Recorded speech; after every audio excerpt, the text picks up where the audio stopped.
પ્રચાર મામલે સરસંઘચાલક મોહન ભાગવતે નિવેદન આપતા કહ્યું કે મર્યાદા જ અમારો ધર્મ અને અમારી સંસ્કૃતિ છે। ચૂંટણી પ્રચારમાં સંઘને લઈને મિથ્યા પ્રચાર થયો, આધુનિક વિદ્યા ટેકનોલોજીનો ઉપયોગ ખોટી રીતે કરવામાં આવ્યો તો ચૂંટણીમાં મર્યાદાનું પાલન પણ ન થયું। આખરે એનડીએની સરકાર ફરી આવી છે। 10 વર્ષમાં સારું કામ થયું, પરંતુ આગામી સમયમાં પડકારો હજી પણ કાયમ છે। સૌને સાથે મળીને કામ કરવાનું છે।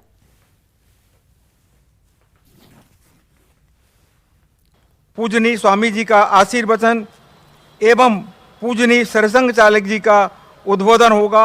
वर्ग के इस संक्षिप्त प्रतिवेदन के साथ मैं अपनी वाणी को विराम देता हूं। अब मैं अपने इस वर्ग के माननीय सर्वाधिकारी आदरणीय सरदार इकबाल सिंह जी, जो कि अपने पंजाब प्रांत के माननीय संघ चालक हैं, सरकारी सेवा से निवृत्त हैं, पंजाब के संगरूर में आपका निवास है, मैं उनसे अनुरोध करता हूं कि वे मंचासीन अतिथियों का परिचय करावें। मठाधिपति के रूप में वर्ष 2009 से आपने कार्यभार संभाला है। इस मठ के द्वारा धार्मिक जागरण एवं सामाजिक परिवर्तन के अनेक कार्य संचालित होते हैं, जैसे आध्यात्मिक एवं संगीत शिक्षण, गौ सेवा, ग्राम विकास, किसानों के मार्गदर्शन हेतु कृषि प्रदर्शनी, बाल संस्कार शिविर तथा पर्यावरण संरक्षण। कार्यभार संभाळता ज पीएम मोदीए ખેડૂતોના હિતમાં નિર્ણય લીધો અને કિસાન સન્માન નિધિનો 17મો હપ્તો જાહેર કર્યો। પીએમ મોદીના નિર્ણયથી દેશના 9.3 કરોડ ખેડૂતોને ફાયદો થવાનો છે, ત્યારે રાજકોટના ખેડૂતોએ પણ આ નિર્ણયને આવકાર્યો છે। ખેડૂતોનું કહેવું છે કે હાલ ચોમાસુ પાક માટે બિયારણ, ખાતર, દવાઓ સહિતની જરૂરિયાત હોય છે, જેના માટે ખેડૂતોને રૂપિયાની જરૂર રહેતી હોય છે, ત્યારે કિસાન નિધિ અંતર્ગત રિલીઝ થયેલો હપ્તો ખેડૂતોને મદદરૂપ બનશે। આવનારા સમયમાં પીએમ મોદી આ જ પ્રકારે ખેડૂતલક્ષી નિર્ણયો કરે તેવી માંગ છે। માનનીય વડાપ્રધાન નરેન્દ્ર મોદી સાહેબે કાલે જ શપથ ગ્રહણ લીધી અને એના નેક્સ્ટ દિવસે જ ખેડૂતોની જે સન્માન નિધિ છે એના બીજે જ દિવસે જે ચૂકવણું કર્યું તે બદલ એક ખેડૂત આગેવાન તરીકે હું એનો ખૂબ ખૂબ દિલથી આભાર માનું છું કે એને બીજે જ દિવસે ઉજવણીના સ્વરૂપમાં ખેડૂતોને પણ મદદરૂપ થયા। આજે ખેડૂતોને બિયારણ, દવા અને વાવેતર માટેની આગોતરી તૈયારી માટેની ખરેખર બહુ જરૂરિયાત હોય છે। ભલે રકમ નાની છે પણ પાછળમાં પૂણી ખરેખર ઉપયોગી થશે। પણ હારે હારે આજે વડાપ્રધાનને એટલી વિનંતી કરીશ કે જે ડુપ્લિકેટનું જે કંઈ માર્કેટિંગ વધી રહ્યું છે ને એના માટે સખત પ્રહાર કરે। આજે નવા 5 ધારાસભ્યો શપથ લેશે। પેટા ચૂંટણીમાં જીતેલા એમએલએ શપથ લેશે। વિધાનસભામાં ભાજપનું સંખ્યાબળ હવે 161 પર પહોંચ્યું છે। નવા એમએલએ શપથ લેતા વિધાનસભાનું સંખ્યાબળ 180 થશે। વિધાનસભા અધ્યક્ષ શંકરભાઈ ચૌધરી તેઓને શપથ લેવડાવશે। પોરબંદરથી અર્જુન મોઢવાડિયા, વિજાપુરથી સીજે ચાવડા, વાઘોડિયા બેઠકથી ધર્મેન્દ્રસિંહ વાઘેલા, ખંભાતથી ચિરાગ પટેલ અને માણાવદરથી અરવિંદ લાડાણી ધારાસભ્ય પદે ચૂંટાયા છે। આ સાથે જ વિધાનસભાની કુલ 182 બેઠકો પૈકી 181 બેઠકોનું સંખ્યાબળ થઈ જશે। હાલમાં વિધાનસભાની ફક્ત એક જ વિસાવદર બેઠક ખાલી પડી છે। આ બેઠક પર લોકસભાની ચૂંટણી સાથે પેટા ચૂંટણી નહોતી યોજાઈ। કોર્ટમાં અરજી પેન્ડિંગ હોવાથી આ બેઠક પર ચૂંટણી નથી યોજાઈ। અગાઉ વિસાવદરના તત્કાલીન આમ આદમી પાર્ટીના એમએલએ ભૂપત ભાયણીને જીત અને હર્ષદ રીબડિયા હાઈકોર્ટમાં પડકારી હતી, જોકે બાદમાં ભૂપત ભાયણી ભાજપમાં જોડાયા હતા। વિધાનસભાની હાલ ફક્ત એક જ વિસાવદરની બેઠક ખાલી છે, જેની ચૂંટણી લોકસભાની ચૂંટણીની સાથે નહોતી યોજાઈ। નવા 5 એમએલએ જેના પગલે આજે શપથ લેવાના છે, જેમાં સંખ્યાબળ હવે ભાજપનું 181 પર પહોંચ્યું છે। પેટા ચૂંટણીમાં જીતેલા 5 એમએલએ આજે શપથ લેવાના છે। સાથે જ વલસાડના કલેક્ટર આયુષ ઓકને સસ્પેન્ડ કરવામાં આવ્યા હોવાની માહિતી આવી રહી છે। સુરત જમીન પ્રકરણમાં આયુષ ઓકને સસ્પેન્ડ કરાયા છે। સુરત કલેક્ટર પદે કરેલા ઓર્ડરને લઈને આ વિવાદ હતો। બદલીના આગલા દિવસે તેઓએ જમીન કેસમાં ઓર્ડર કર્યો હતો। ડુમસ વિસ્તારની જમીન કેસને લઈને આ વિવાદ હતો। 2000 કરોડના માર્કેટ વેલ્યુ ધરાવતી જમીનનો આ કેસ હતો અને જેના પગલે તેઓને સસ્પેન્ડ કરવામાં આવ્યા છે।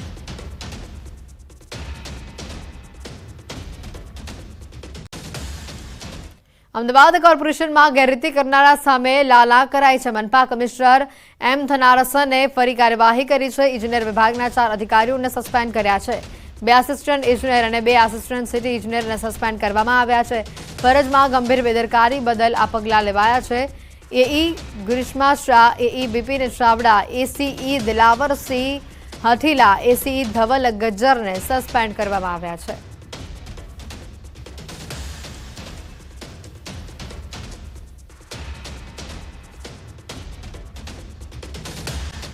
આ બુલેટિન સૌથી મહત્વના સમાચાર. ગુજરાતમાં કોઈ પણ સમય થઈ શકે છે ચોમાસાની એન્ટ્રી. ગુજરાતથી થોડુંક જ દૂર છે હવે ચોમાસું. 24 કલાકથી દક્ષિણ ગુજરાતમાં વરસાદી માહોલ. રાજ્યમાં આજથી 6 દિવસ વરસાદની આગાહી. 11 થી 16 જૂન સુધી વરસાદની આગાહી. ભારે પવનની સાથે હળવાથી મધ્યમ વરસાદની આગાહી. આજે દક્ષિણ અને ઉત્તર ગુજરાતમાં થઈ શકે છે વરસાદ. અંબાલાલ પટેલની મોટી આગાહી. ક્યાંક છાંટા તો ક્યાંક પવન સાથે મધ્યમ વરસાદની આગાહી. 2.5 ઇંચ વરસાદ થવાની શક્યતા. 21 જૂન બાદ નિરંતર ચોમાસું બેસશે. 14 જિલ્લા રહેજો સાવધાન. 30 થી 40 કિલોમીટરની ઝડપે ફૂંકાઈ શકે છે પવન. કેટલાક વિસ્તારોમાં ગાજવીજ સાથે પડી શકે છે ધોધમાર વરસાદ. સૌરાષ્ટ્ર કચ્છના કેટલાક ભાગોમાં વરસાદની આગાહી. બનાસકાંઠા, પાટણ, મહેસાણામાં પડી શકે છે ધોધમાર વરસાદ. રાજકોટ, સુરેન્દ્રનગર, મોરબી, જામનગર, દ્વારકા અને પોરબંદરમાં પણ વરસાદની આગાહી.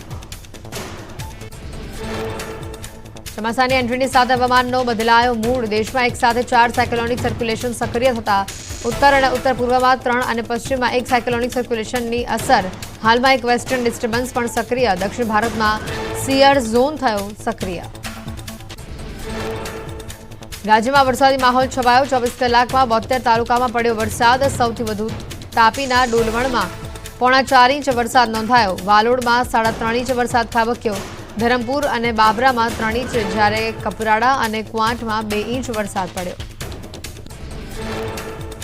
સાવરકુંડલાના ગ્રામ્ય વિસ્તારોમાં જામ્યો વરસાદી માહોલ. ભારે પવન અને ગાજવીજ સાથે પડ્યો ધોધમાર વરસાદ. અસહ્ય ગરમી બાદ વરસાદ પડતા વાતાવરણમાં ઠંડક પ્રસરી. અમરેલીમાં સતત ત્રીજા દિવસે વરસાદી માહોલ. જાફરાબાદના ગ્રામ્ય વિસ્તારોમાં ગાજવીજ સાથે ધોધમાર વરસાદ. દુધાળા ગામમાં સારો વરસાદ થતા ખેડૂતોમાં આનંદની લહેર. અમરેલીમાં મેઘરાજાની તોફાની બેટિંગ. જાફરાબાદ, સાવરકુંડલા, રાજુલાના ગ્રામ્ય વિસ્તારોમાં પવન સાથે ધોધમાર વરસાદ. ચોમાસાએ દસ્તક દેતા ખેડૂતો હરખાયા. સતત બીજા દિવસે ભારે વરસાદ પડતા ગીરના ગામડાઓમાં સ્થાનિક નદી નાળાઓમાં આવ્યા નવા નીર. ખાંભાના હનુમાનપુર અને તાલાડાના ગામની સ્થાનિક નદીઓ વહેતી થઈ. વાવેરા સહિત ગામડાઓમાં 2 ઇંચ જેટલો વરસાદ વરસ્યો. સાવરકુંડલાના ગ્રામ્ય વિસ્તારોમાં ધોધમાર વરસાદ. આંબરડી, દોલતી સહિતના ગામોમાં ખેતરો પાણીથી થયા તરબોળ. આંબરડીથી દોલતી જવાના રસ્તા ઉપર નદી જેવા દ્રશ્યો જોવા મળ્યા. અમરેલી પંથકમાં સતત બીજા દિવસે જળબંબાકાર. સાવરકુંડલાના ગ્રામીણ વિસ્તારોમાં ધોધમાર વરસાદ. નેચડી, દીતલા, ધારંગણી સહિતના ગામમાં મેઘરાજાએ ધબધબાટી બોલાવી. જાફરાબાદના ગ્રામ્ય વિસ્તારોમાં ધોધમાર વરસાદ થતા ખેતરોમાં પાણી ભરાયા. સરોવડા, બારપોટડી સહિતના ગ્રામ્ય વિસ્તારોમાં ગાજવીજ સાથે મેઘમહેર. વાવણી લાયક વરસાદથી ખેડૂતોમાં ભારે ઉત્સાહ. રાજુલાના માંડડી ગામમાં અનરાધાર વરસાદ. ગામની બજારોમાં જળબંબાકારની સ્થિતિ. અને ગામડાઓમાં સારો વરસાદ પડતા ખેડૂતો ખુશખુશાલ. ધારી પંથકમાં મેઘરાજાની ધમાકેદાર બેટિંગ. અમીરપુર, માધવપુર, ગઢિયા, નાગદરા સહિતના ગામોમાં વરસાદ. વાવણી લાયક વરસાદથી ખેડૂતો ખુશખુશાલ. ભારે બફારા બાદ વરસાદથી વાતાવરણમાં ઠંડક પ્રસરી. રાજુલાના ગ્રામ્ય વિસ્તારોમાં ધોધમાર વરસાદથી જળબંબાકાર. વાવેરા, ધારેશ્વર, દીપડિયામાં 2 ઇંચ વરસાદ. ખેતરોમાં ભરાયા વરસાદી પાણી. અમરેલી જિલ્લામાં ખાંભાગીરના ગામડાઓમાં ભારે વરસાદ. ધાવડિયા અને ગીદરડી ગામના સ્થાનિક નદીઓમાં આવ્યા નવા નીર. ગીરના ગામડાઓમાં વાવણી થઈ જતા ખેડૂતોમાં ખુશી. રાજુલામાં ભારે પવનની સાથે પડેલા વરસાદે તારાજી સર્જી. રાજુલા બાયપાસ ઉપર વીજપોલ ધરાશાયી થતા વાહન ચાલકોને હાલાકી. પીજીવીસીએલની ટીમે વીજપોલ હટાવીને વાહન વ્યવહાર ફરી કાર્યરત કરાવ્યો. રાજુલામાં સરકારી શાળાનો વાઈફાઈ ટાવર ધરાશાયી. ભારે પવન સાથે પડેલા વરસાદથી નુકસાન. કેટલાક જૂના મકાનોમાં નળિયાઓને પણ પહોંચ્યું નુકસાન. રાજકોટના ગ્રામ્ય વિસ્તારોમાં વરસાદી માહોલ જામ્યો. જેતપુર અને વીરપુરમાં ભારે પવનની સાથે ધોધમાર વરસાદ. અસહ્ય બફારા બાદ વરસાદ થતા વાતાવરણમાં ઠંડક પ્રસરી.